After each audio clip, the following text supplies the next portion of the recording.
Hey guys, welcome back to my channel. It's Mark Strange to the Philippines.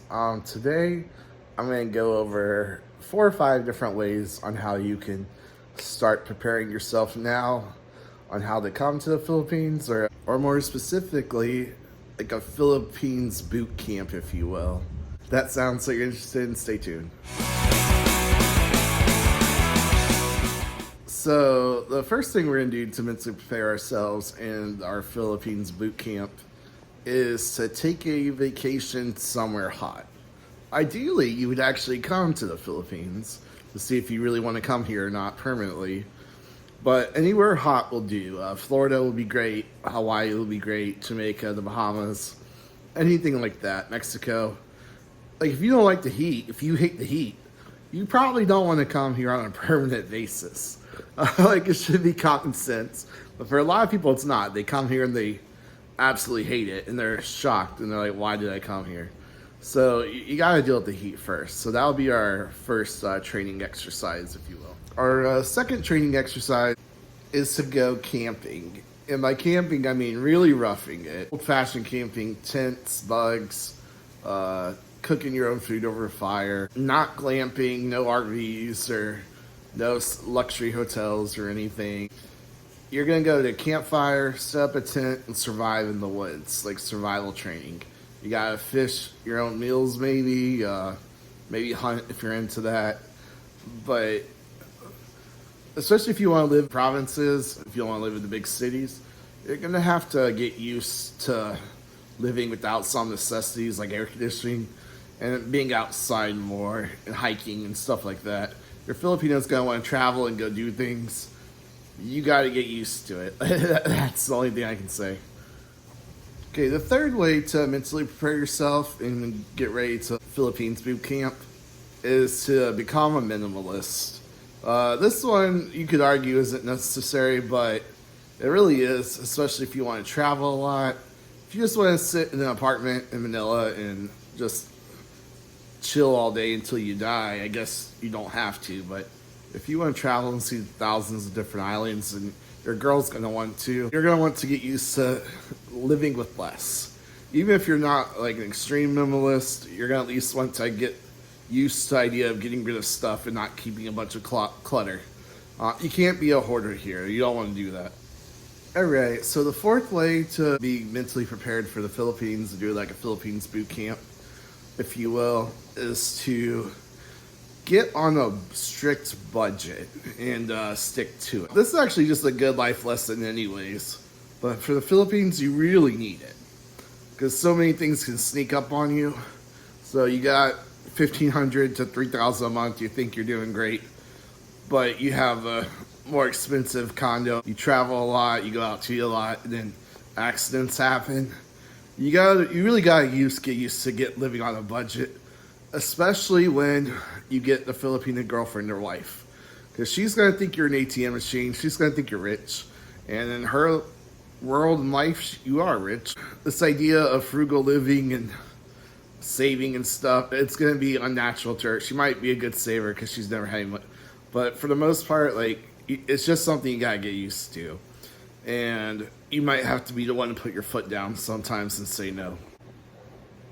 Okay, the next thing you can do as far as your Philippines like boot camp or training exercises to like mentally prepare yourself to get here is to actually try to live off grid for a little while.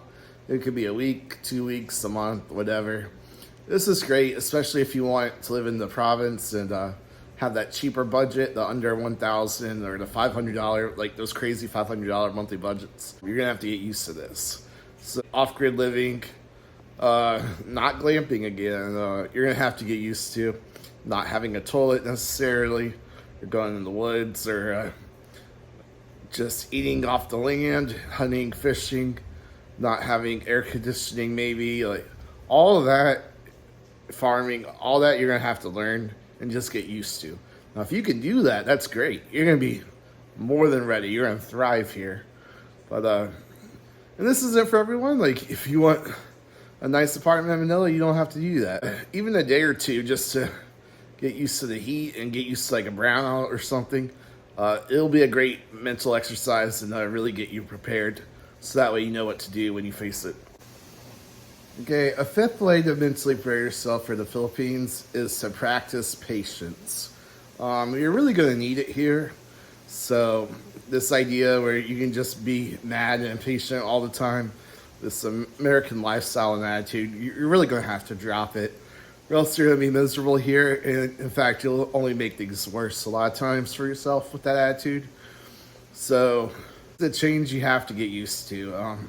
To practice it, maybe go to a theme park you want to go to, like Disney World or Red Flags or whatever, or go somewhere you want to go to that's really busy and crowded. You know it's busy and crowded, and you might hate the lines, but try to reframe your way of thinking.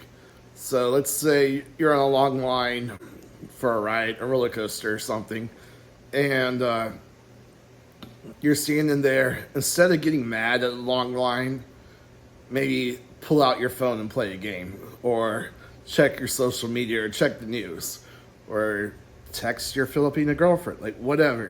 Enjoy it. Think of it as a break in the day, so that way your mind changes. If you can change the way you think, you'll be so much more successful over here and a lot happier. And the final way to mentally prepare yourself for the Philippines, or the Philippines boot camp, is to practice saying no. A lot of guys aren't very good at this, especially when it comes to dating and women. You got hurt back home. You may have had a long marriage or a short marriage or a bunch of bad relationships, but you're looking for love, and this is your chance. You're the king over here. You're the rock star. That's all great and everything. You are the prize, but you're using your money to win her affection and love. That's not the way to do it. That's not true love. That's not going to last. But it's also toxic and harmful. And you can do better than that. And if you don't, then she'll take advantage of you and eventually lose respect for you. And you don't want that either. Another reason you're going to have to practice saying no a lot, prepared to come here, it's not just the women, right? You also have to deal with her family. And then there's so much poverty everywhere. You have a lot of beggars, and even other foreigners who might be running low on money or addicted to drink, alcohol, or gambling or whatever. You guys have to get used to saying no. It's really sad, unfortunately. A lot of poverty, and you want to help everyone, but you can't help everyone. There's just too many. You can pick and choose sometimes, use a little discretion, help people you know, but if you try to help everyone, you'll end up bankrupt yourself. And sometimes they even use little kids. Like, they use little kids in the cities. That's organized crime sometimes. They have, like, their gang leader figure, teenager usually, that they report to. And one little kid will ask for money. And then you'll get surrounded by kids. And then next thing you know, your wallet's stolen and they run off. That's a common scam here. So you just gotta practice saying no and be firm. You're not trying to be mean or anything, but it's one of those things. You can't save the world.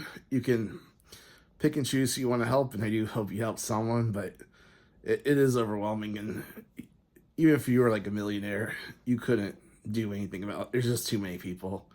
So I don't want to sound unkind, but you do have to put your foot down sometimes.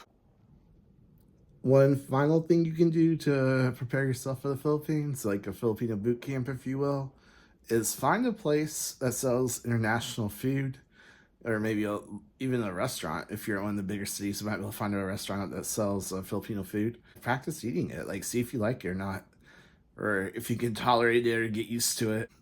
If you don't like it, you're gonna want to live in a bigger city where you might pay more for Western food. But if you do like it, and you can get used to it, or you tolerate it, you can save a ton of money eating it. It's one of the biggest expenses over here is Western style food. So if you can eat like a local, really far ahead of the competition, and even just eating a lot of vegetables and stuff from the province, if you just get used to that and like fish and stuff, you'll be doing very, very well. So I definitely recommend finding an international market and trying the food. See if you like it or not. You could save a ton of money that way. But yeah, that's it for today's video. Let me know in the comments if you liked it or not, if you agree or disagree, or have any of your own ideas on how you can prep and have your own like little boot camp for the Philippines. We'd love to hear it. Anyways, thanks for watching. If you liked it, go ahead and hit that like and subscribe button. It really helps out the channel. I really appreciate it. Your support. It helps me keep doing what I'm doing. And I'll keep making more videos for you to help you out. Anyways, thanks for watching. Hit that like button. I'll see you next time. And God bless. Peace.